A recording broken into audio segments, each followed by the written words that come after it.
안녕하세요. 교정 전문의 박열원장입니다. 오늘은 발치와 비발치 그리고 교정기간이라는 제목으로 말씀드리겠습니다.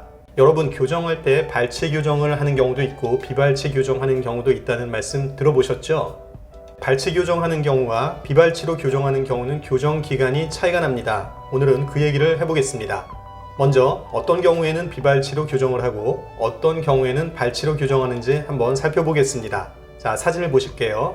정도가 심한 것은 아니고요. 치아들이 약간 고르지 않은데 이럴 경우에는 화살표 방향으로 치아들이 약간씩 움직이고 또 인접해 있는 치아들도 자리를 조금씩 양보해주면 발치하지 않고 치아들이 고르게 배열되고 교정이 마무리될 수 있습니다. 자, 그런데 이 경우를 한번 볼게요. 이 경우는 치아들이 고르지가 않은데 그 정도가 앞의 경우보다는 훨씬 더 심한 경우가 되겠습니다.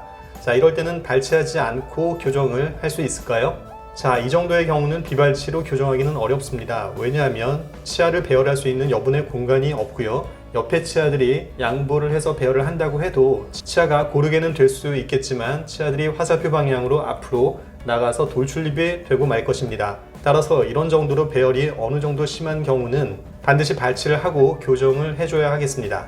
자, 그럼 교정 기간적인 면에서 한번 살펴보겠습니다. 앞서 비발치하는 경우는요, 치아의 이동 거리가 짧습니다.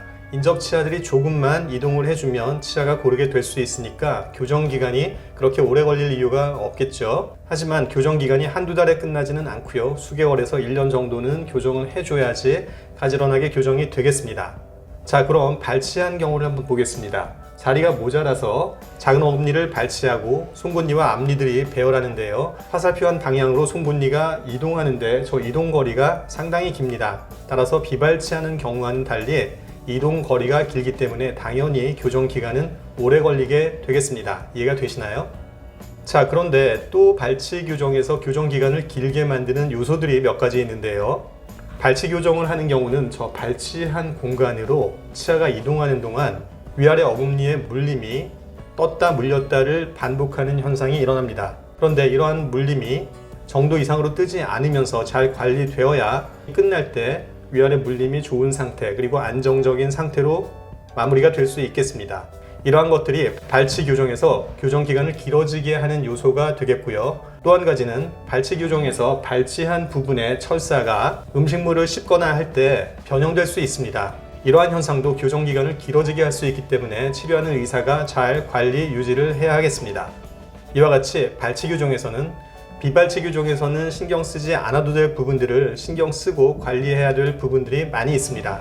따라서 교정 기간이 좀 더 길어지게 되는 것입니다. 그렇다고 해서 교정 기간을 짧게 하기 위해서 무조건 비발치 교정으로 할 수는 없는 것이죠. 발치 교정을 해야 되는 경우가 있고 비발치 교정으로 해도 되는 경우가 있습니다.